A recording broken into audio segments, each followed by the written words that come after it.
Hello, everyone. Welcome back to Exploring DC, where we take a piece of DC and explore it with you. I'm your host, Josh. With me, as always, are my co-hosts, Jackson and Jalen. How are we doing? I think a lot of people are going to be exploring this one. Oh, yeah? Yeah. Big exploring? A lot of people recently explored this one. Yeah. Are you having a good week, Jackson? It's Monday. Okay. I'm talking about, between... Oh, like just the last past, episode and this weeks since we episode. recorded? Yeah. Oh, it's been pretty good. Okay. That's good. Jalen? I concur with Jackson Wells. I think Monday? a lot. Yeah, it's Monday. It definitely is Monday. But I think a lot of people are going to be interested in this one for sure.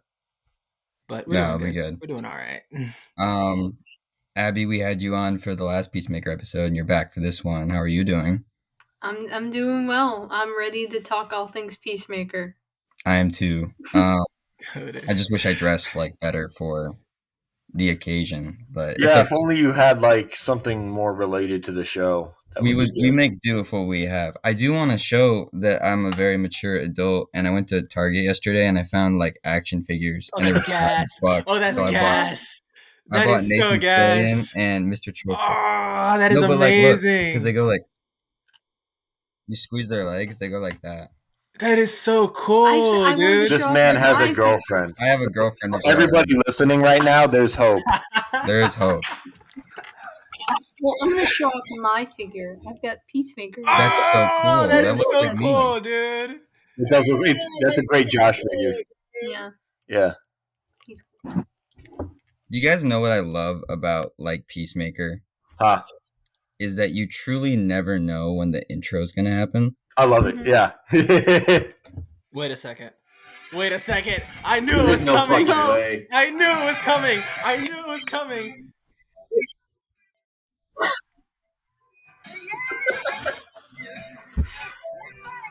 Again, I must emphasize the fact that, oh my fucking God. Not the side duck, bro. Jesus Christ. We're all gonna die alone. No, let's not forget this man has a girlfriend. Jesus. This man has a girlfriend. There is hope for everybody. And if you're listening and you don't, then what's your excuse? Unless you're gay. In that case, or you're a straight woman. The fact that this man actually knows this. Yo, this is the best thing. I thought he'd end it at some point, but he's still going. Is he doing the full dance? Jesus Christ.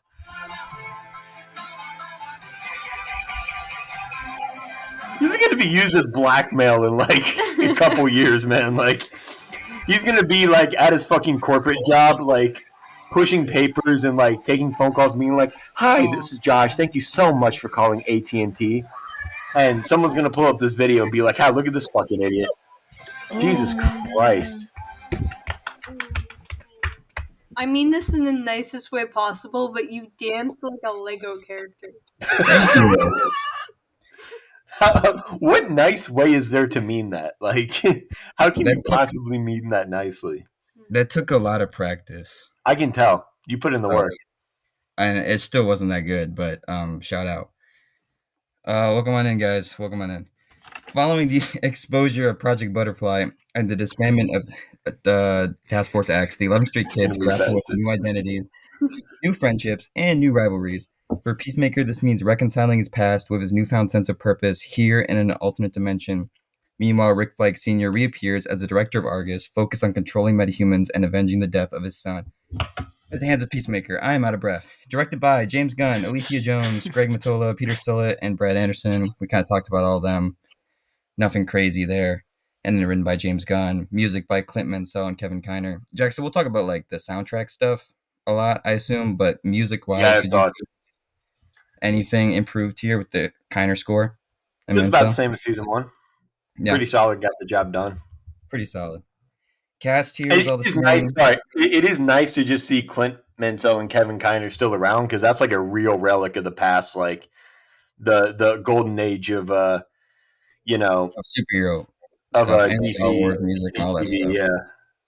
So it's really cool to see them. We need to get Blake Neely on one of these. Do you feel like if they weren't attached though to season one, that he would have brought him in for a show at this point in time? No, Right. I feel like it's just like one of those like leftover things that's what I'm from saying. Yeah, it's a real relic. Like it is one of those right. few relics that's still around from that era. Yeah. Cast here: John Cena, Danielle Brooks, Freddie Stroma, Jennifer Holland, Steve Agee, all your regulars.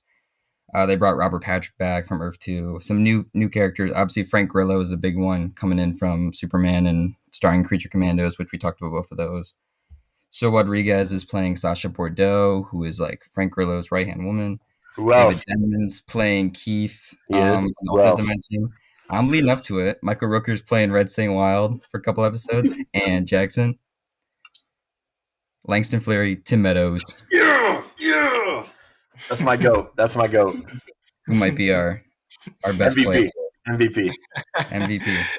And then just like a little production history of this season, they announced this season in February 2022, Jeez. right after the first season ended, with James Gunn set to direct all 8 episodes.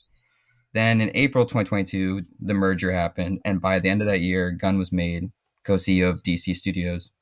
And I think he was still planning on directing all the episodes until he took on Superman, and they were filming at the same time, and he realized it was like too much of a hassle. I'm so curious though what a whole season directed by him would look like. Yeah. Just his episodes are very distinct in this one. Mm-hmm. Yeah, let's go into where were our hype. I mean, we talked about this with the trailer, but where were your guys' hypes like going into this one compared to season one? I got more excited the closer we got. Yeah. Yeah, same here. Abby?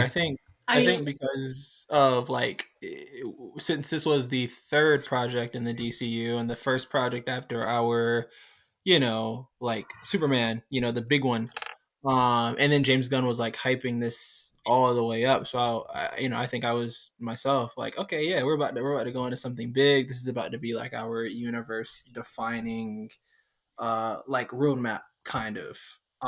This is about to be the building blocks right here. So it was a pretty hype feeling, and like Jackson, I got more hype the closer it got, especially starting out not really that hype at all. But yeah. Yeah, I remember you not liking the original trailers and stuff and feeling like it was going to be more of a miss. Yeah, And then that last trailer really hooked you. Yeah, no. It like for some reason whenever a trailer focuses or highlights more of like the emotional beats of a project, like for instance Deadpool and Wolverine, I was excited, but like that last trailer with the Madonna Like a Prayer song, it really got me hooked to the film. But for this one, man, I was like, bro, you know what? We're all in. I had a little bit of doubt because like my first watch of Superman, I thought it was really, really, really good. I had issues. Second watch, I liked it a little less, and then third watch, I liked it a little more. So I was already kind of in that state of like the DCU still has a little bit left to prove for me personally, but the trailer got me, and I was like, you know what? Let's do it. We're just all in at this point. There you go. Yeah, Abby is like the resident super fan. Like, how are you, hype wise? I mean, I was excited from the get go. Peacemaker is just the character that kind of drew me into the whole DC universe and all that. And similar to the two of them, as it got closer, and that last trailer released, and then the dance number song was announced. Like, I was just ecstatic. Yeah, and then it got crazier and crazier from there. I want to start off with character stuff because the whole crux of the first season, there's a big plot line about an alien invasion that really like drives everything. And in this one, I feel like the driving point is more so just like the aftermath of everything and really dealing with where these characters are. And yes, there is an alternate dimension and like Argus coming after them, but that's not really the focus, I would say. Like, it's not driving everything. Yeah. How did you feel about that like change in approach? I liked it more. I thought that the character work was a little stronger this season. Yeah, until we get to a certain point. But like, I for what, there were 8 episodes? Yeah. 8 episodes. For 7 out of the 8 episodes, I thought that it was stronger than the first season in terms of its character work. And I also thought the alternate dimension plotline was more intriguing than the Butterfly Project thing. Yeah, I would agree with that. They were setting it up really cool. I was very intrigued by it. Yeah. I mean, it had everybody speculating, which is always a good sign. I mean, it had, all different sorts of theories of, I mean, most people agreed it was Earth X, but like that build up to that reveal was a lot of fun. It felt very like WandaVision era where people were actually like talking about the show. And maybe it wasn't like to that level, but it was definitely a lot of chatter, which is cool to see because you don't really get it a lot from some of these superhero projects these days. Jalen, how about you? Yeah, no, man. I mean, I feel like I don't really know, man. Like, I struggle a lot, and I have been struggling since Thursday. If I like season 1 better, or that whole the character work, I mean, rather over season 2. Season 2 had some strong moments, but ultimately I would give it to season 1 a little bit because it felt like a lot of characters were there to just fill up space, or because they were a part of the first seasons and people loved them in the first season, so let's bring them over to the second season. Like, I feel like, Peacemaker got some of his best work in the DC universe so far. I feel like Adebayo, that last episode was her best work performance wise. It's just, you did have characters like, Adrian, and even Economos to a certain extent, and Red Saint Wild, and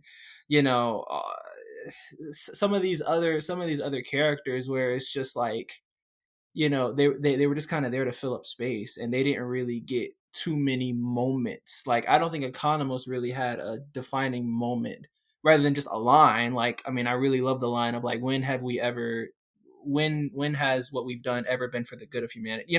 Like he's gotten a good line, he just hasn't gotten any moments. Adrian, other than that fight scene when they're escaping Earth X, Adrian also really didn't get much to do.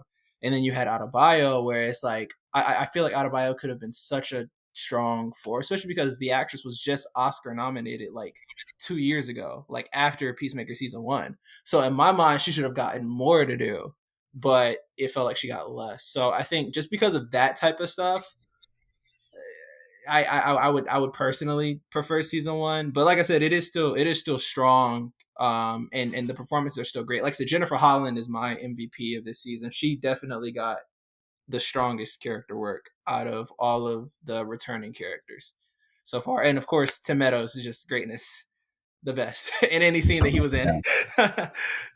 No, but I see what you're talking about. It was a lot of like character imbalance and a lot of static characters compared to, you're getting Peacemaker getting a lot and Jennifer Holland getting a lot. And then Adebayo got shafted. That was the one character where I honestly, like, by the end of the season, I was fine with how Vigilante was handled. I thought he got enough because I think the point is he's a stagnant character who doesn't really grow or change, and I think that worked for him. Adebayo's whole thing about like, it runs into a trope I really don't like, where okay, this character has a love interest, and then in the sequel you have to break them up so they have something to be sad about, and that's just not a trope I particularly like very much. I felt like her, Adrian, and John, they all felt like they were just kind of trying to fit them in where they could. Like Adrian specifically, like there's really good moments, and I agree that he's supposed to be stagnant. But at the same time, you don't see him in costume till like episode 6. You don't see him really doing his like crazy shit until the back half. And the first half is just him like being like he's like, oh, do you want to hear a bird joke? I'm like, no, right. I want to see you kick some ass. You know what I mean? Think the anime effects, like recurring bit, was really bad. Really? I thought that was funny. I did not think it was like funny. Maybe the first time, but then they kept going back to it, and I was like, he can do other things. I did like the finale bit with him and Flurry. Mm-hmm. Where he was like, what, quiz me on Spider Facts? Yeah. Like, that's when I thought it paid off. Yeah. But, yeah. Where he can really bounce off like another insane character. Yeah.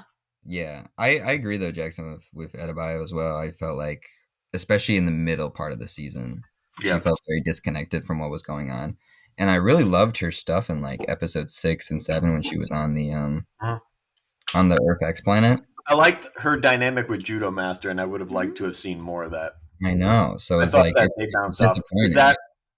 that scene where they were talking in the house was probably my favorite scene she got in the season. Yeah, I was worried about Judo Master coming back because I thought that was also going to be like Yeah. a scale No, he was character. great. Yeah, they really improved him. I think Yeah, from season 1 I even. would agree. I think he's better than he was in season 1.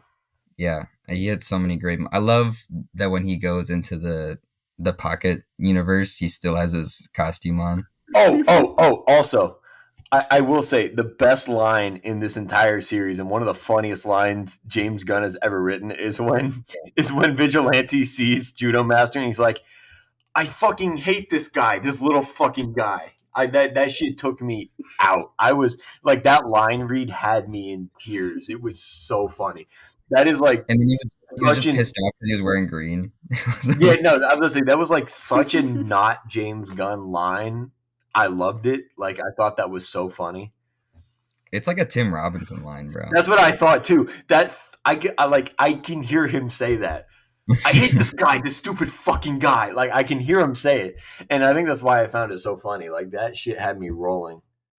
Well, I mean, let's talk about some of the characters that do work. Because Jalen, you said Jennifer Holland. They give her a lot Yeah, more here. She's Yeah, yeah. really hitting her low point compared to Chris being on the rise a little bit, and it's interesting to see like that dynamic shift, especially because now they bring in like the supposed like romantic feelings that happened off screen that we don't get to like the finale. Yeah, and like that's the thing that I think like worked for me in the season is the whole, hardcore Chris stuff until Mm, the final episode, ironically enough. But I feel like for the most part, that is one of the more drawing points of the season. And I'm a sucker for romance. I'm a sucker for like romance stories and seeing two people gradually grow closer together. Right, I love that type of thing, and to see like that scene in the police station where Harcourt is just like with teary eyes saying like I'm a nightmare, like Chris, like I yeah, can't give you what you want. I'm not a relationship type of person, or I don't want to be in a relationship right now. But I have these feelings at the same time. I don't want to talk about these feelings because I'm so guarded, and all that other stuff. Right? It was one of my favorite scenes in the entire series at that point, and it's just so well acted. And I think even though some of James Gunn's writing is a little too James Gunn for me, that mm, he does work really well with like just some of those conversational bits where it's just like 3 minutes, 3 to 5 minutes of them just talking, and like you may have a monologue from one character, and then they go back and forth. Like I love those type of moments. My one thing though is that James Gunn, sometimes his jokes, they run on for entirely too long, like that that's like Economos. specifically a Peacemaker thing. Mhm. Yeah, yeah, I because because he like has find. so much, he has so much I don't. runtime, that so he like uses it to just Yeah, keep I yeah, it. don't. I don't find that to be a problem in anything else he does. yeah, because Like like honest that to God. that Economos bit where he's just trying to tell a joke, it is like legitimately like nails scratching at a chalkboard. Oh no, but that was. I think that one worked. You think that one worked? Honest to God. Oh yeah, because that was so painful to watch. But that was entirely the point. Exactly. But that was Okay. entirely the point. It's supposed to be excruciating. Like I think that's like the one time where him dragging it out like uncomfortably long kind of serves the episode because I don't think the joke is what Economos is saying. It's the fucking reaction shots of every single person listening to him, and where they're like, "What the." Yeah. They're looking at him like he's a fucking idiot. Like I think that's Yeah. the joke. Personally, I'm gonna say I will actually ride for that because I think that's like one of the few times where like those really drawn out, excruciatingly long jokes actually benefits Right. the show. I think it's more so that they've done that like distraction bit quite a few times Yeah, that sometimes it can get like they did that with Harcourt, I remember earlier in the season too, where it's like let's just like make them say something you're embarrassing right. that doesn't make sense and then we'll rely on that.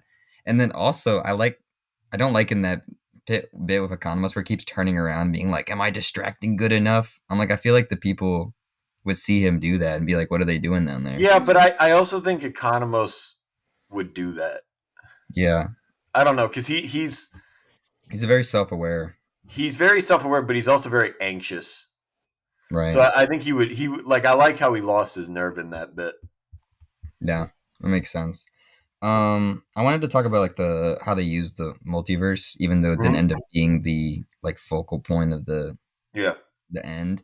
I thought I was so nervous going into it. I remember that trailer dropped where we see the second Peacemaker, and I was like, I do not want more multiverse bullshit.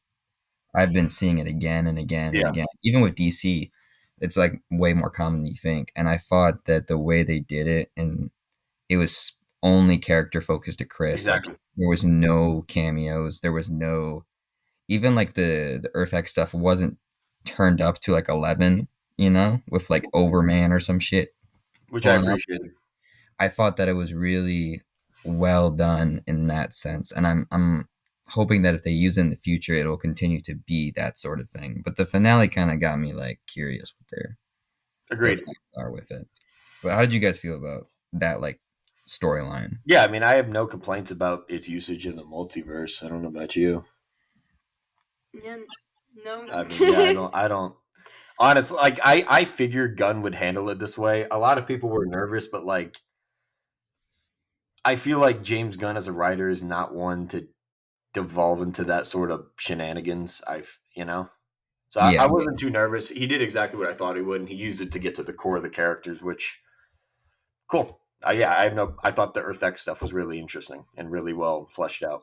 So let me ask you guys. I have a big caveat with that, but we'll get to that later. That's fair. Right. Yeah, so let me ask like all of you guys, like, how did you feel about, since this is related to like the whole jumping from dimension to dimension, how did you feel about that montage in the final episode?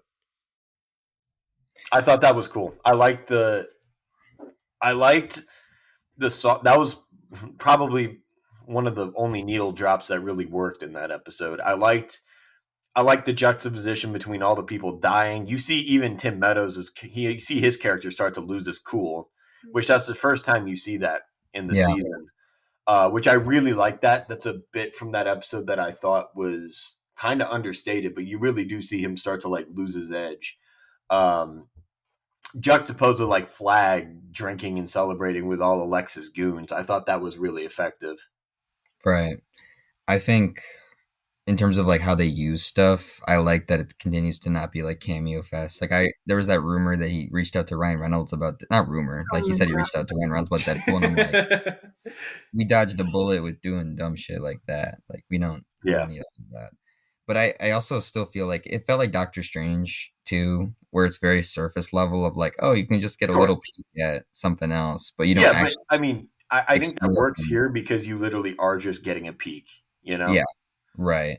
As opposed to Doctor Strange 2, where it is a little more of an issue because you're going into and it's called the Multiverse of Madness, extended periods of time. But I love that movie. I'll ride for that movie. But right, I wanted to cover a couple more things before we just kind of like finale dump and shit. Soft reboot. This is like obviously a carryover from DCU. We talked about that with the premiere. Now, season as a whole, do you feel like it integrated well, like seamlessly? Because I felt like I was very impressed with how they transitioned things over.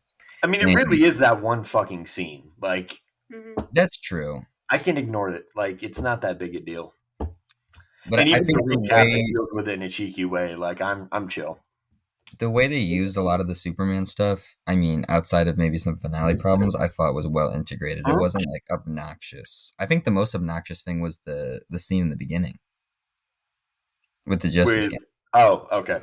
Which I would complain about because that doesn't really tie back into the finale at all. No, I was kind of expecting that to come back in some way. Yeah, but that's again more finale complaints. New characters I wanted to touch on, mostly to rave about Tim Meadows, but like, how do we feel about this mix of people? Tim Meadows in Peacemaker is one of the best things that's ever happened on this planet. It's probably going to cure hunger. It's probably going to stop all the wars. It's probably going to stop disease. It's going to go back in time and make it so COVID never happened. Tim Meadows is just one of the best dudes we got. He rules. Put him in everything. insanely funnier than everyone else on this show. Oh, yes. Yes, Which is no, he is, because crazy. he's on that Tim Robinson type of timing where he can make like anything sound funny. Like I thought Freddie Stroma was where we were kind of gonna get like a lot Yeah. of the peak stuff at, and he's just like he came in immediately and blew everyone. And out of it. I want to let it known that this is not exclusive to Peacemaker. Anything Tim Meadows is in, he's probably the funniest part of it. That dude's fucking hysterical. Like, He's so funny. watch if you like Tim Meadows in the show, please, for the love of God, watch Walk Hard, the Dewey Cox story. Trust me, he has some line reads in that you will think about like every day for the rest of your life. I just love seeing him get his dues too, because Yes. he's been around the block for a And minute. he's always great. He's always been great. Like he doesn't like exclusive himself to anything. Like he's open to doing. He's gonna be on an NBC like workplace comedy DMV Yeah. in like a week or so, Yeah. and it's just like he'll go from like Peacemaker to like something like that, and he'll be great in both. Oh no, he needs paychecks. Like he'll take anything. I respected that. He's funny. What was that, Abby? He does comedy shows. Oh yeah. Yes, he does, and he's phenomenal in it. I also thought like a lot of the other ones worked well. I kind of wanted more from Sasha Bordeaux, but I liked Agreed. what they were setting up with her and her backstory, and I knew that like she was going to become more integral, obviously with, like checkmate connections. But Can I address something regarding the characters? yeah, And I'm actually going to push back. I saw this tweet with a picture of Flag from Creature Commandos and a picture of Flag from Peacemaker, saying like, "Oh, this isn't even the same character at this point." But like, I don't think that I don't agree. Like, So why? I actually So why?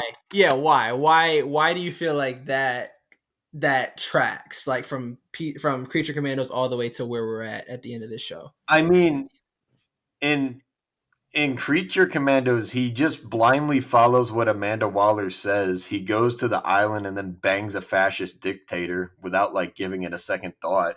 And the only he's not really able to rectify for his actions. He's taken out of commission before the show ends. Like he's not even there to pick up the pieces of the shitstorm he started. Like I honestly, I think he's pretty consistent with Creature Commandos. I think literally if he had the white hair, people wouldn't be saying this. Interesting. I mean, because like to me, it did feel a little abrupt. Because I do understand what you're saying. Like I definitely get he goes and he blindly follows Amanda Waller's commands and lead. Now, with that said, I think there are contradictions within Peacemaker season 2 itself. Okay. And that's where I think the problem comes from. I don't think it contradicts Creature Commandos. I think Peacemaker kind of contradicts itself with the way that it decides to structure Flag's character arc, because it does something really strange and waits till the last scene of the show to tell you what he's up to. And with that, a lot of what he does in the rest of the season kind of starts to make very little sense to me. Yeah, should we just get into this finale then? I think we should just get into the whole season. Well, I feel like I have a lot to say about this specific like episode. Though, sure, yeah, but I think that it, if we're gonna talk about the whole season, you can't really do that without the finale. But yeah, and I needed to like. I was loving I thought the end of episode 7 was really strong. It was. I honestly I think 7 was better than 6. Agreed. As much as people would disagree. Some maybe, but you guys agree. That's awesome. And I was like, there's so much more momentum, and I thought like, where are they going to take this? Because obviously, usually a finale has like, a big crescendo. Well, you know what was funny is because when episode 7 aired, people were like, "Oh, this feels like a finale," and it is. That's the problem. Is that 8 is not a finale? It's an epilogue. It's an epilogue, yeah, and it kind of sucks. Okay. To an extent, I see what Gunn is trying to do here. There's a lot of really good shows that structure the end of the show that way. Like Breaking Bad, Better Call Saul, all do something pretty similar to that, where the actual last episode of the show is more or less just an epilogue. The climax happens before that. But the difference is that Breaking Bad ran for like 7 fucking seasons. I think the difference, too, is that episode 8 sets up a lot of conflict. Yes. It's not like just resolving things. it's like, oh, we finished this main conflict. Now we're setting up a random new conflict with Argus having this technology. Mhm. And we're just gonna montage through everything. Yeah. Peacemaker's gonna get out of that was another conflict. Peacemaker being in prison that gets Mhm. resolved in 5 fucking minutes. Um, it's just like a lot of things that like they speed ran through. It's like, oh, let's wrap up Hardcore and Cena. Let's wrap up Adebayo's situation going on. Let's wrap up everything that we possibly can because we don't know because Yeah. it's a cinematic universe if we're gonna do another season of this. Well, And it that's felt the thing so is, disjointed.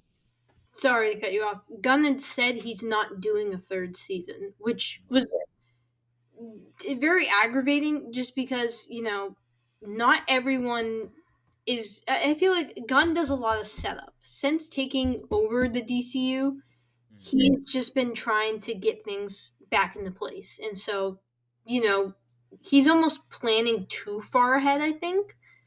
Yeah. He's just like throwing a lot out there. And there's a Sure. lot of new characters, and then now he's got the checkmate that he's somehow got to throw in there, and all these other projects. Yo, that Superman movie's gonna be a mess. Yeah, but like Oh my in God. terms of like having no Peacemaker season 3, it's like what about the average viewer? Like for example, my parents, specifically my mom, she's not gonna go and watch the next Superman movie, right? Like she's expecting Right. Peacemaker season 3, but no, now she's left on this cliffhanger of he's in this other world, and then there's this other group of people. Like, what's next? It's a That problem the is, MCU had where they would set up like a show that's very clearly designed to be like a TV show that could do multiple seasons. yeah. Fucking Moon Knight, for example, or whatever, just to name one. Yeah. And then they're like, oh, well, because it's part of this bigger thing and we're setting up, like we're not actually going to like make it a proper TV show.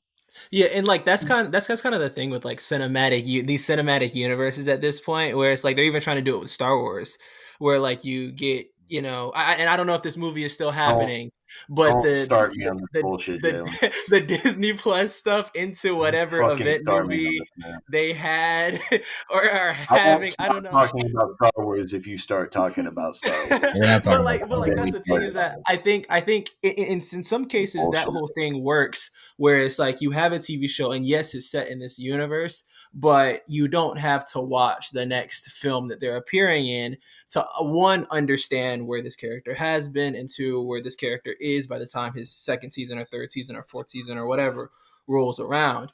But I do feel like both the Marvel Cinematic Universe and so far the DCU is kind of, or has, or is kind of falling into that trap where it's like you have to watch this to understand this. And Yeah. then another thing too, with like paying for streaming services, like Max is like $18-$19 a month. Why are you going to pay, why would you pay that just to watch this thing to understand what's about to go on when you go see a movie on Friday and then you delete the streaming service and then have to re-download it and re-buy it and all this other stuff just to understand where this character goes. So it's like for the and Gunn has made this promise of like, oh, you won't need to watch this to understand this, but he's literally he's literally contradicting himself as James Gunn has done since January 30th of 2023, when he made that whole announcement slate. He is continually contradicting himself. And while I love the guy, like I love what he did with Guardians, I love what he did with like Slither and all these other projects that he's done, Superman, Peacemaker season 1, Suicide Squad, all that.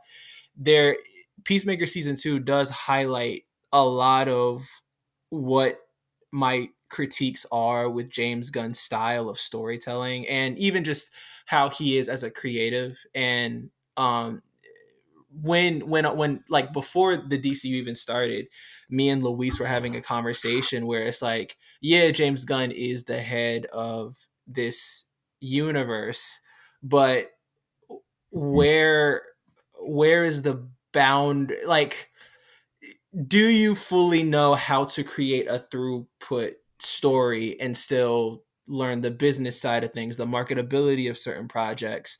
Will this project be easily accessible to like Abby's mom, like someone who's not going to go and watch Superman 2 or Man of Tomorrow because apparently it's not a Superman 2, whatever.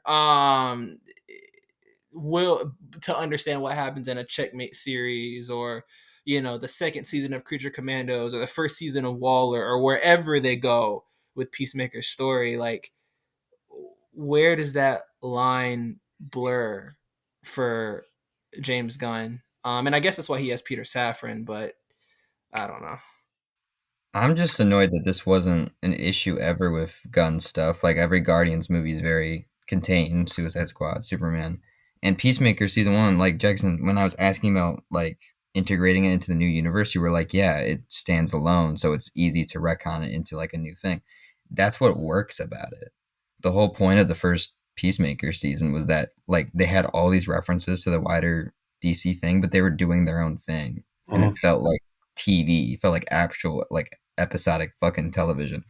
This season was like, well, now we're part of like this new initiative, so we have to integrate a bunch of stuff. And I thought it was going fine until the end, where it just does the MCU bullshit. Where I'm it's going like, to even go a step further and say that it was fine until the last 2 minutes. You feel like no, Salvation I is mean where it even went before wrong. that, I didn't like any of the flag stuff because they weren't gonna resolve it. I didn't even mind that as much. Like, honest to God, it was the last because at least if you're gonna set something up, you're not ending it on a cliffhanger that's going to be resolved in a Superman movie in 2 years. You know what I'm saying? Yeah, Like I I never. honest to God thought that the integration of the like that sets up something interesting. I would have had problems with how they did it, but if you had cut it off after the oh Lord needle drop, I would have been a lot less sour on the finale. I get that. And then it's another thing. I just feel like I would feel a lot better about it if I knew there was more coming. Agreed. Agreed. No, and that's another thing. If this was set up for a Peacemaker season 3, I'd even feel better. But it's not, Yeah, you know? it's so strange how they're like, this is the final episode of our show, and even if it just turns into Checkmate, which is the same shit, different new name, Yeah, that's like and you that's still, I don't like that. Like I oh, it's I some know bullshit. Guns like Yeah, why are you not calling just call it Superman 2? Admittedly, that's a nitpicky thing. I understand that, but it's like when Peacemaker comes back, and it will come back as Checkmate. Make no fucking mistake about it. I mm. want to hear I want to see the dance. I want to see the title card. I want to hear the needle drops. Like I want to see the shit that I like from Peacemaker. Like why are you robbing these characters of their show's Or identity? yeah, or even like I know that originally he had said that the same team that is written Peacemaker season 1 and season 2 are currently working on the Waller story plus a Wait, few other. what? There is no team. Well, that's what I'm saying. Like that is another contradiction that he said at one point. I don't know what's going on with that now. Well, I think But he said that for Waller. No. I think you're misremembering what he said there because he said that the Peacemaker team, as in like oh, like Economos. okay, Yeah, I yeah, got you. yeah. Okay, that makes sense. That makes sense. Okay, yeah, it is one of those things of like still like that is an easy spot, and also like you have Viola Davis. She came back for Creature Commandos. Why couldn't she come back for like one episode, one moment of this, especially with Flag trying to do that whole salvation thing? Yeah, I did miss her. Yeah, like it could have Especially with her daughter having exposed her whole organization, and there's no scene exactly. between the two And of that them. wasn't something that was dealt with in Creature Commandos, really, outside of a passing line here and there. It's So it's do you? frustrating because he has the resources to do these things, and he chooses not to. It's Yeah. not like he's No, creatively instead we got. shackled. You Yeah, know, go ahead. it's so strange. I just like I feel like there's just missing pieces to this, especially to this finale, where I'm like Yeah. I don't know what we're doing here. And then instead we got 2 concerts. Yes. We did get 2 Yes, we concerts. did. Wait, so do you guys Jackson, think that? give me a little music rant, pal. Yeah. Mm. Okay. Okay. This is going to take a minute.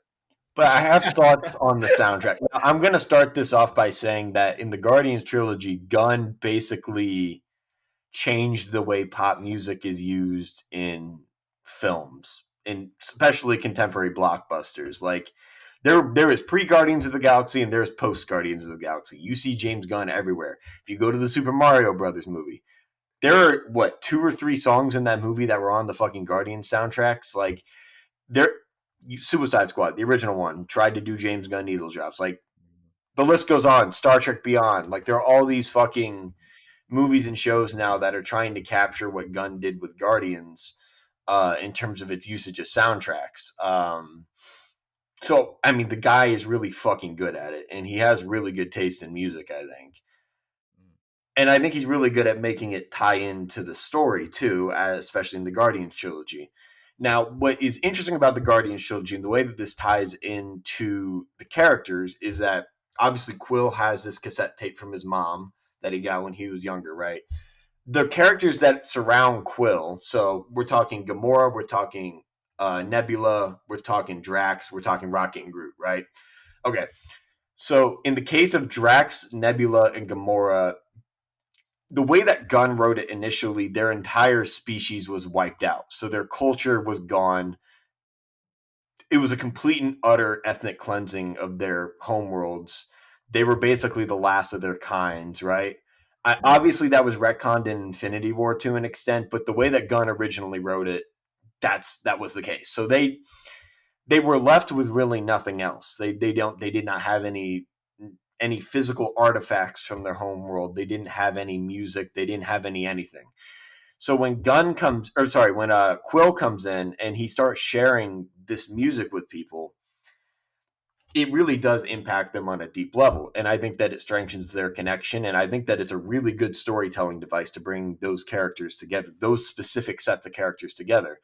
Quill is able to connect with Gamora a lot over the music that he has, which I think is really beautiful. And I think it works really well in those movies. Peacemaker, it doesn't work that way because you're dealing with a bunch of fucking human characters. So you have Chris parading around the entire season, basically being like, "Hey, yo, you don't know rock and roll like I know rock and roll," sounding like a fucking 50-year-old man. But like on top of that, you're not getting anything in return, right? Like Adebayo, Hardcore both come from very different backgrounds than Chris does. So they would have their own very specific taste in music. You know what I'm saying? And I guess what I'm trying to get at here is I think that for a show with such a diverse cast, the music doesn't really reflect that. And I think that is a detriment to the show because you get to the end, especially this last episode, and it's like you see all of these people around Chris accepting the kinds of music that he likes, but you're not seeing his world opened up at all by anybody else in terms of, because music is a really essential part of the show. They talk about it every other fucking scene. And so like when it's in the context of his brother, I think it works really well. Or even like Economos. I know they bonded a lot over music in the first season. I think that was cool. But you can't do that with everybody when you're on a planet that is so, we're in the year of our Lord 2025. There has never been a more diverse time for music. Like you can find something that sounds like anything. A second point that I would like to make, and this is something the show had no interest in, I don't even think this was on Gunn's mind. Okay, this is a little bit dark, but something that is acknowledged within the text of the show is that rock and roll was founded, and obviously this is true in the real world, right? But it was founded and pioneered by Black artists. Yeah? I mean, that's something that's acknowledged within the text of the show in Vigilante's rant in season 1. One of the best scenes in the show, by the way. So, when it comes to Earth X, how do the Beatles exist? How do any of these bands exist? Right. Like, that's a genuine question. Like, I found myself thinking about that because I was like, I find it really odd how there's no change up in how needle drops are handled on the Nazi world versus our normal world. Like, they don't change up how they do it at all, despite the fact that, like, a lot, like, the Beatles would not fucking exist without Black artists. So, like, if rock and roll does exist, because, again, rock and roll was founded way after World War II, right? So, how does that work? And that's something the show, because like it's not even that they just use needle drops on Earth X. They're actively talking about rock and roll.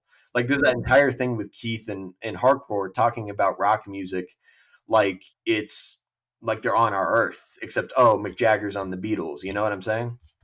Yeah, I think honestly, dude, it's just speaks to kind of the show as a whole that with the movies, it felt like he's actively trying to pick a diverse range of music, like you said. And the show, it feels very self-inserty, where It he's is. like, what is the thing I'm listening to right now? And I'll hear Chris talk about like, oh, this band is so underrated. And then I'll hear James Gunn on his podcast be like, well, I thought this band was so underrated, so I put it in the show and I put a full concert for it. And I And I'm think like, that's fine as long as you have something to contrast it. Like again, Adebayo, I don't think I heard her say one song she liked this entire season. yeah, but it's to the point where it's distracting from the It is. story. No, I agree. Distracting, And this like, last episode in particular, I thought was a little bit like I can't say Gunn jerking himself off, but like Gunn jerking off bands he likes, which is fine. I just think this all would have worked better were there some sort of opposing viewpoint. And if it even pondered for a second what rock music looks like in a world where Nazis won World War II, because I think that's a really interesting question that, again, the show showed. I don't even think Gunn thought about it. Like there's no sign that they even thought about this. And I guess this kind of leads up to my broader point that I think for TV shows, Gunn really needs a writer's room. I agree. Because I think I'm going to very compare it to needed. something, and this is going to sound really bad, but just let me. It reminded me of watching Ahsoka because I think that there's a lot of really good ideas here. Gunn's a better writer than Filoni is, I think, but like I think just having other voices in the room that could just help strengthen and tighten up the ideas that Gunn has really would have benefited him, because like it is one of those things where every joke does feel like it's written by the same dude, even if different characters are saying it. And I think having other voices, other comedy writers in the room would have helped create a more diverse and just landscape, I guess. No, Yeah, I completely agree. I feel like a lot of that's my rant. you see like these limited series that are written and directed by one guy, and everyone other creatives like, I want to do that and like get all the glory and the praise and stuff. And it's like, especially with comedy, you want to bounce ideas off each other and find the best shit. And James Gunn has a lot of funny shit, but he has a lot of unfunny shit. And it's again, like, I think that there's just that repetition of one guy writing everything, and he's writing what he finds funny. And I think that having other people in the room with maybe a slightly different sense of humor would have helped. Like, you don't get The Office, you don't get Community, you don't get Parks and Rec, you don't get with one guy. The fucking Simpsons, which is, again, that is a show that only exists. I mean, okay, I'm not going to go on a rant here about The Simpsons. I really love the early seasons of The Simpsons, but that is a show that is not even in your thoughts if it's not for the writers' room that it had. I mean, like the collection of writers that it had. And that's something we've lost nowadays. But like specifically this show would have benefited from it. I'm sorry, I'm taking up a lot of time, and Jalen's just been sitting there being like, yeah, shut the fuck up, guy. Like, No, dude, no. I'm interested because like you do bring up a great point where it's like there are all these like intricacies behind, having all these needle drops in this show, but they're not explored to the extent of like, okay, what's the point other than like, okay, yeah, let me show off my playlist. Let me be like, okay, like how Josh said, this band is super underrated. So let me just have a whole concert for them, and let's have John or Peacemaker and Hardcore loosely relate over this band, over their love for just vibing out to this music that I personally like. Go ahead. Yeah, because like at the end of the episode, when like you see Hardcore singing the lyrics to "Oh Lord," and it's like, where the fuck did she learn that? And then randomly they drop in the podcast. They're like, "Oh yeah, so this is Hardcore's song." Wait, what? Yeah. Dude, what does that mean? Oh Lord, I think Hardcore's song. But like how? I think they meant it in the sense that like, she's very enthusiastic about like she really likes this band. Where did she? Wait, what? I don't know. Yeah, see, that's what I'm talking about. Like, what music does Hardcore like? What music does Vigilante like? What music does Flag like? Like, these are questions I ask myself. Yeah, and because one concert was fine, and then they did the second one. I was like, "What the fuck, bro? The full song." Yeah, the full song right now. And in a season where character work is so prevalent and needle drops are so prevalent, you would think they would go more hand in hand, like how they do for Guardians. Yes. Like Guardians is expertly done, Yes, and again, in Guardians, you have that kind of benefit of everyone else's cultures being wiped out, or in Rocket's case, not really even having one, right? I mean, he was made in a fucking lab. Like, the only culture he knows is the people around him. But in Um, Guardians 3, Quill's music gives him that culture, and it exactly. allows him to feel that semblance of like, man, I'm forming who Rocket Raccoon is, rather than just who I was in that lab. And I don't feel like that was as prevalent here for Adebayo, for Hardcore, and randomly for Cena in the final episode to uh further play into that whole hardcore relationship and this whole night on the boat and all that. But Yeah. it wasn't done well, and it wasn't done to that point of like, okay, but what is the point of these needle drops? Is it to serve character? Is it just to serve like, oh, this is really cool, so let me just put this in, this loosely fits for the scene, let me put it in, whatever. Like, what is the purpose? And also, I'm sorry if I can. One more thing I forgot to add is that I think even within rock music, it's too contained to like specific subgenres. I think even if you're gonna stick strictly to rock, there's like a lot of rock music out there, and it's like specifically like glam metal, glam rock, and things adjacent to that. And I or even like just early stage metal. I would have liked to have seen a wider range of rock music. I don't know. It's even contained to the same couple bands. It's like, oh, let Yeah, me it is. pull No, from that's off what I'm the top saying. Like of it's my head, like very Foxy's Shazam. narrow and specific soundtrack. Yeah, I don't know. The It's all good whole end, music too. Like he has good the taste. whole It's just, yeah, this whole finale, like the first part annoyed me because I thought, like you said, Jackson, maybe it wasn't like not in line with Creature Commandos, but I thought the whole flag turn was like it was abrupt.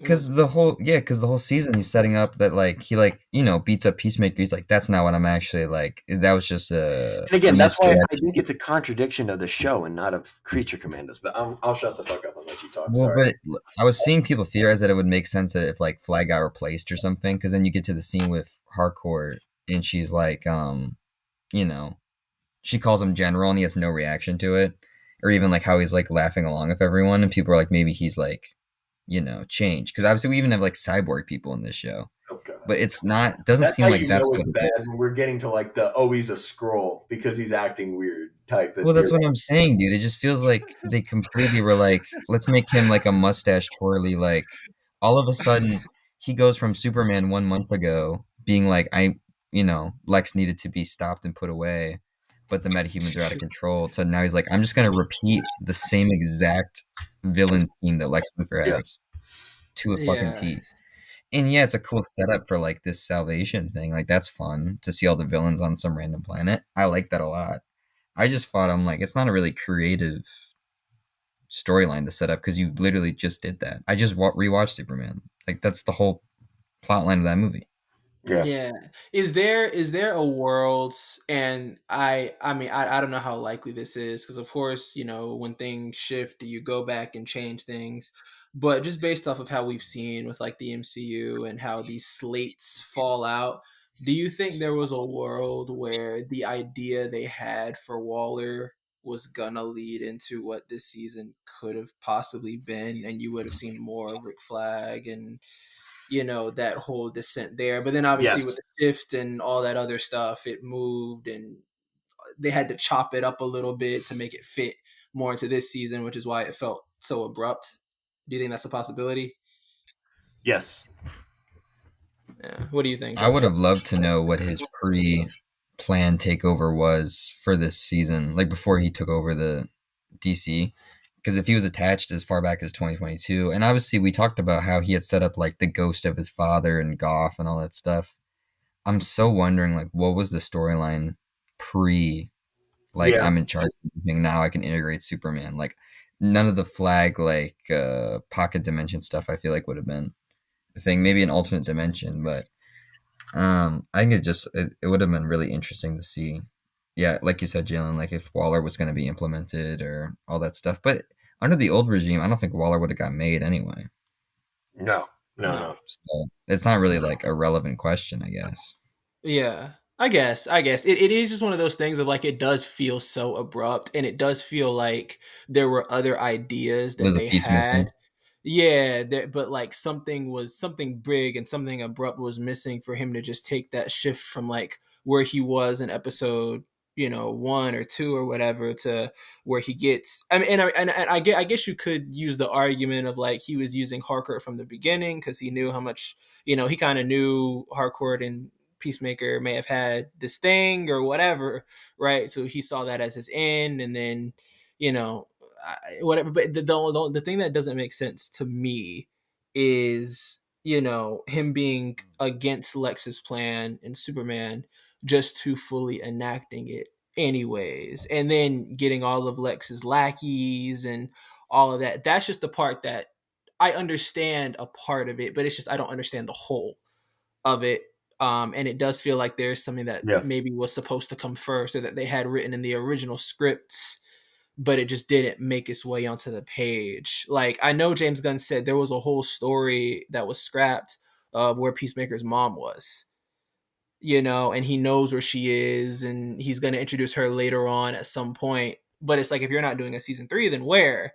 Right? It's like there's more to this story that I think they left on the chopping room floor to make it flow a little smoother, or make it flow in the confines of taking place directly after Superman. But it just felt a little weird to me.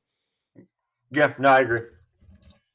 He acts like so arbitrarily, like, oh, I don't have time to do this or do that. And I'm like, brother, it's called Peacemaker and you're in charge. Like, you can make the entire show be about John Cena. You don't need all this random shit. And then Yeah. you, like, I've had that problem with so many shows, though, where it just feels like they can lose focus of, like, what the actual initial setup. Plot, yeah.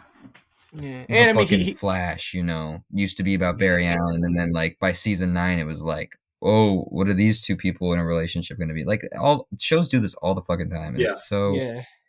I don't know, man. I'm so disappointed. Like Abby, like they set up that whole character with Keith and the brother, and I love at the end of 7 how they set him up that he could be like a foil to Peacemaker, and like, are we ever going to see that again? Yeah, probably I don't not. know. That's that final episode, or the 7th episode. I watched it with my parents, and we were like, "Oh, what's gonna happen?" And then come 8, it's like, wait, so we just dropped that storyline, or like, are we ever gonna see it? I think it all just comes down to the fact that James Gunn needs to kind of cool down a bit. I don't know how long he's been chronically online, but maybe, take a step back. I don't think that's even the problem. Well, no, I'm just saying, like, he did say he says a lot. But that doesn't. He wants to introduce a lot. Sure, but what he says online has no merit over the show. Well, I feel like, being online, he wants to appease the fans a lot. You know what I mean?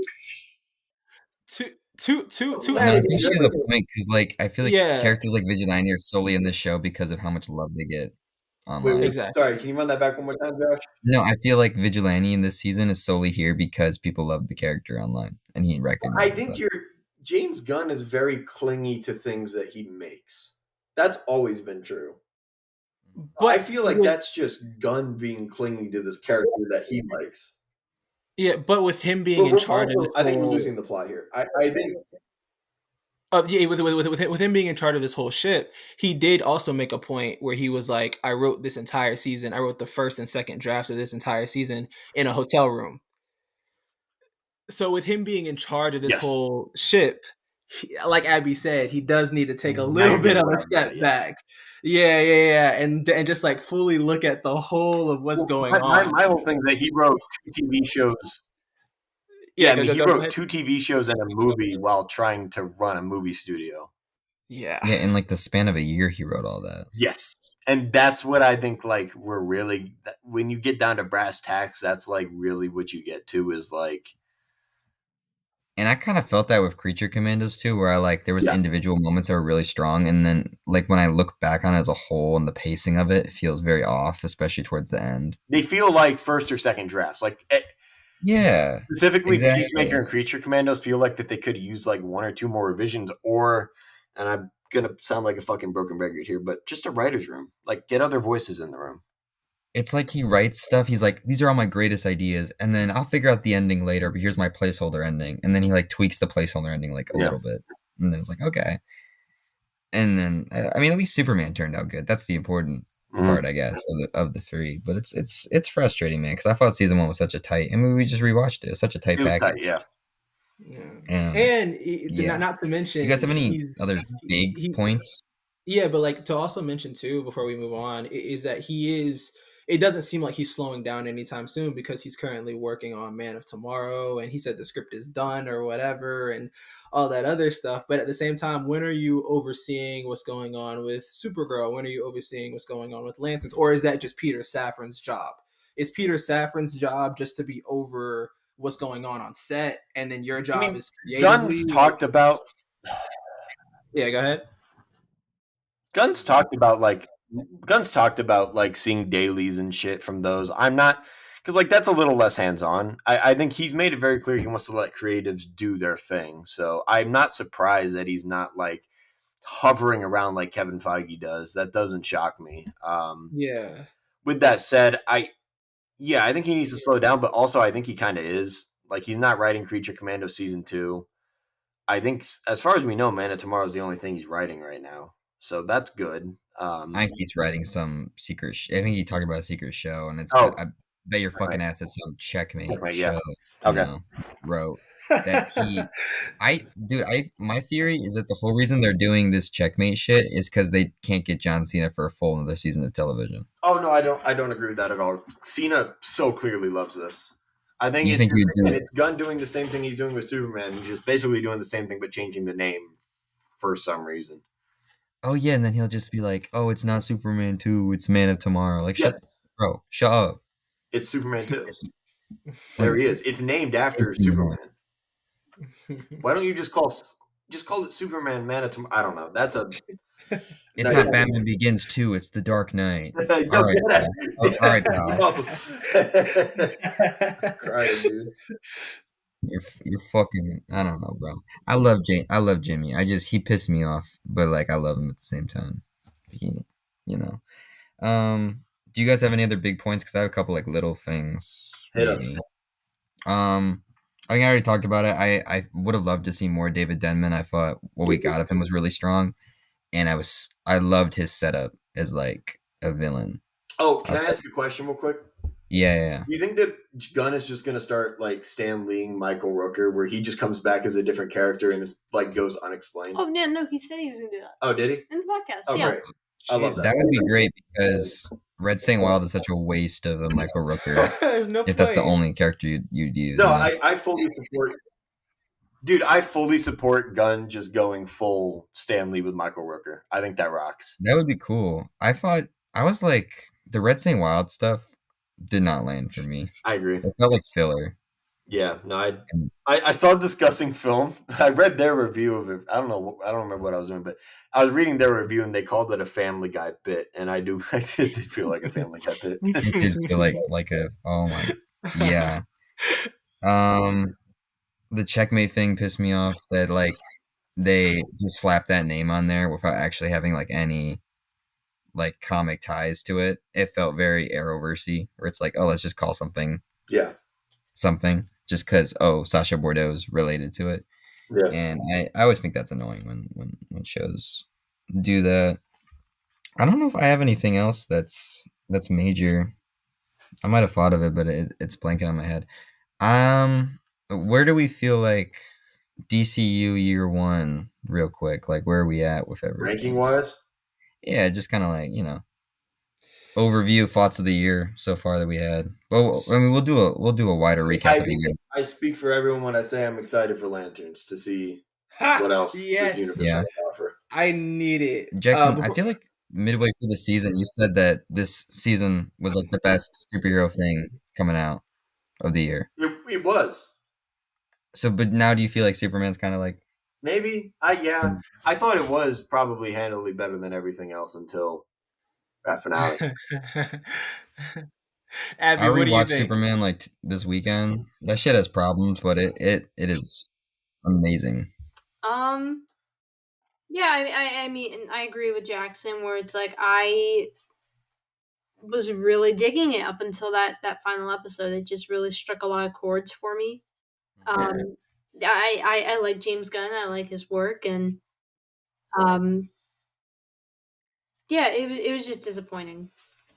That's all. That's fair. Yeah. Underwhelming. All that.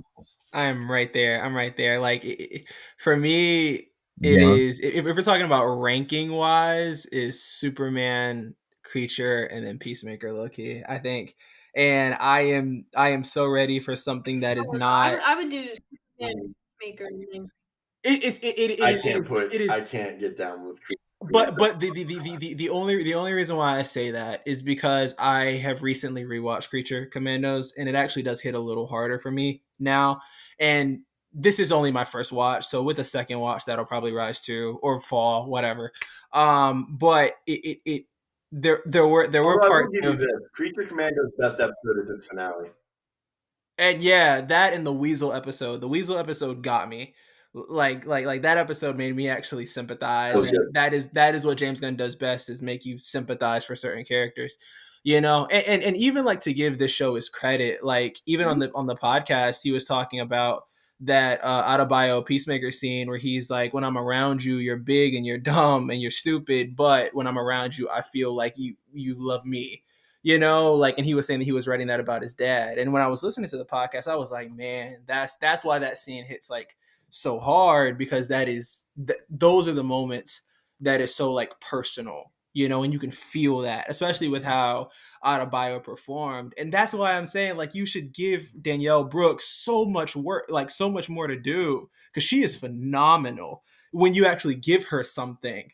But she didn't get anything until the finale, right? And it's just, I feel like what is putting this under Creature for me is the pure feeling of like wasted potential. Like, I feel very disappointed with this season overall, and it will be good going into Lanterns, like to see something that isn't James Gunn, you're created solely by James Gunn, or with James Gunn at the center of the creation, the creative process.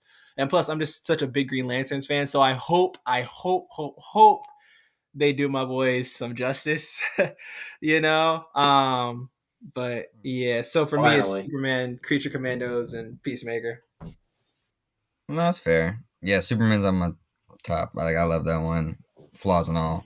Creature Commandos is just like muted for me. Like, there's good stuff in it. It's consistent, and Peacemaker just has higher highs. I feel like there would be no question for a lot of people that Peacemaker would be better than Creature Commandos if the finale didn't happen. People would just be like, "Oh yeah, Peacemaker season 2 rocks." And it's like, I hate that like just one episode can throw the whole The thing off. WandaVision effect. It sucks, Slightly man. less egregious in WandaVision, but It sucks. But like, you guys, slightly less I'm egregious. so excited for next year, because I feel like this year it was really fun to like get all this stuff, but now I'm kind of like, let me We get have away a from very them. diverse palette of stuff next year, which I'm looking Yeah, like everything else next year, I'm like, these are all new flavors, and like I just got James Gunn over and over and Yeah. over again. Especially when TV shows are weekly releases, you got it for what, like Yeah. 17 weeks or whatever it was. I'm definitely ready for something new. But I would give this season I a give it a positive. thumbs. I had a good time. I would give A it positive with a finale that's like, We've been very, I would say we've been very negative, but like I had a really good time this season despite the finale.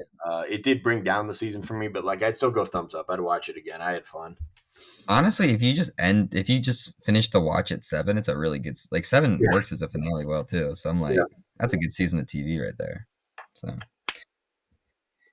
I have a couple news stories before we go. New York Comic Con happened. We got a lot of Marvel stuff, but like not a lot of DC stuff. We did get an interview with one of the people from that Batman Cape Crusader show, which I don't know if any of you have watched. I've seen some of That's it. I need to catch up. Matt Reeves, like Bruce Timm one, and they said they're introducing a new take on Joker that's like very different than like Mark Hamill, Jack Nicholson, classic Joker, and that's exciting because they do a lot of new takes on every character in that show. So I'm excited. Hopefully we'll cover that one when that comes out. But I just wanted to mention it, and I think by the way they're talking about it, it should be coming soon, along with My Adventures of Superman. Very excited for that. Yes, the thing that people sent me that pissed me off, they're like, I'm fucking done, bro. They announced that, okay, the good news is that the DC animated stuff isn't dead. Me and you talked about that, Jalen. That like the VOD stuff might be gone for a bit. It's not. They're doing Batman Nightfall already a problem because when they do the adaptations, it just feels like watered down shit. We've talked about that with Hush and Flashpoint. Oh, we Then- did talk about that. Then I see it's directed by Jeff Wemester, who did all the Tomorrowverse shit. The fucking Crisis movies. I sat through 3 of those, and I'm like, God damn it. So the animation's gonna be like, like that stuff. And then I see it's 4 fucking parts, bro. 4. Crazy. I'm already pissed off if it's 2 fucking parts. It's 4 parts, bro. Oh man. Do you want to know the names of these parts? They're stupid. Let's hear it. The first movie coming out next year is called Batman Nightfall Part 1 Nightfall. I'm sorry? That's what it's called. It's called Batman Nightfall Part 1 Nightfall. Stupid. That's the dumbest shit I ever heard. That is so stupid. Then it's called Batman Nightfall Part 2 Night Quest. Then it's called Batman Nightfall Part 3 Night's End. And then Batman Nightfall Part 4 No Title. I might actually like. That is so stupid. This is gonna be what breaks me. I fucking hate these parts. Like the Long Halloween, that's the worst part. Is that it's 2 parts. The Crisis stuff sucks because it's 3 Shit, parts. are we talking? Every time they do Okay, these hold on. things, We're doing it's Long cash Halloween in a couple weeks. Are we doing the movies? Oh, we're not doing yes. the movies. We talked about that. Are we not? Are we not? Oh wait, are we not? Yeah. Are we not doing the movies? We're doing the book. Mm. Oh, fuck Anyway. you. Fuck you, man. Fuck you. Fuck you, buddy. No, I wanted to I'm put ranting. Jackson Wells through that. My whole point. I wanted to put Jackson Wells through that, bro. I sat through. You deserve to watch all 4 of these movies. You do. You deserve to. You will, probably. Knowing you. Bruh, I sat through 10 Tomorrowverse movies hoping that Crisis stuff would lead to anything, and it sucked. And I'm just like, I will watch these because I'm like a DC fan like that, and that annoys me that I'm like that because I don't want to watch 4 of these. And imagine the regular, like, say you're just a person that's like a super fan of this fucking comic or whatever. Yeah. They charge you $20 a pop to rent these. Oof. Minimum. So you're spending what, $80 on like fucking 3 hours of content if you're stupid? Like that's what they want people to do. God. Fuck off. Oh my god. You know these movies are gonna be short, dude. They're gonna be short. They're gonna be short, and it's stupid. It's like you have so many characters you could play around with, like Jalen's talked about It's only in Batman. DC. They can do. I loved when they did that Catwoman animated movie that was like an anime Yes, thing a couple years bro. ago. Catwoman I like Hunter when they was do like the gas. Wonder Woman, even. Yeah, or like there's so many cool characters that you can do stuff with. When they did like the Constantine stuff was cool, even if it's like not received super well. At least that's more interesting than goddamn Batman adaptation number 50. Yeah. Yeah. I don't know, dude.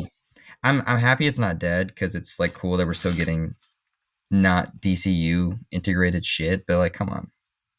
This is such like a cash grab situation. I don't know if you guys have any thoughts. I just wanted to like bitch No, about I it. can't wait to not watch it. Oh no, I we're can't- watching it. That's 4 Oh, that's yeah, 4 oh, weeks yeah. of content right there. Pop. Oh yeah, I cannot wait to watch this, man. I'm calling out those days, bro. What is like the release like window for this part 1? Do you know? All they said was part 1 is 2026, so I assume it's gonna be like the first part of the year, and then they'll just release maybe 2 and 3 Okay. that year, maybe 2. Okay. They've one of released these 4 in a year before, like animated movies, so it could One- come out all year. one or 2 or 3 of these at least I am watching in the same room as Jackson Wells. And that is going to be the best time Oh, yeah. in the world when we get to that point. No, because then you're within striking distance, and that's not good news for you. That's true. It's a worthy risk. I'm allowed to get my It is a- permission. I'm gonna drop Jalen. it is a worthy risk to see Jackson Wells' Jalen, reaction to these. Jalen, I feel like this shit this is because you made us watch those like It is. those DC AMU movies. This is why they do this shit. Because the people like you, bro, that watch these like multiple times. Exactly. Because I'm a completionist, guys. Somehow this is all I'm a Jalen's fault. completion- Somehow Yes, this 'cause is I'm all Jalen's fault. Because I'm a completionist, guys. I have to watch things multiple times when a new thing comes out. Not Daredevil season 3. We're not talking about Daredevil right now. We're talking about DC stuff. Jackson, this is a DC podcast. Mhm. Mhm. Yeah, we'll I'm see. not letting you live that down. I'm sorry. I'm watching it. I'm watching it Anyway, this year. I promise. I swear. yeah, I swear, Jackson. October, I buddy. believe in you. Thank you, Abby. that's all we got for this week. Oh, now, Thank now you, you Abby, talk for just coming to on. support Jalen. Really? You're gonna contradict me like that? Wow. I'm surrounded by people who are preying on my downfall. Have to We always bring pray up on your the downfall. trivia. That's a big setup. We're not talking about the trivia episode right now. Yes, You had to bring yes. that up. We went this entire podcast without bringing it up. God damn it. That We went is- this whole episode without bringing up the trivia podcast. I had people text me. Who have never watched this show before text me about that trivia episode. Really? Are you serious? Are you serious? Yes. That's so funny. That is the best thing That's ever. beautiful. I love that. That is the best I had thing two ever, people text me who have never texted me about the show before. Two people. You fucking biffed it. Like the Shut amount that James fuck up, Gunn Chad. biffed this finale, you biffed that trivia episode harder. Well, fuck you. Yeah. That's all. Thank you. Anyway, Abby, thank you for coming on. This was fun. Thanks for having me. I'm gonna get out of this costume now, or just sleep in it. I don't know. And we'll see you guys next week. Bye.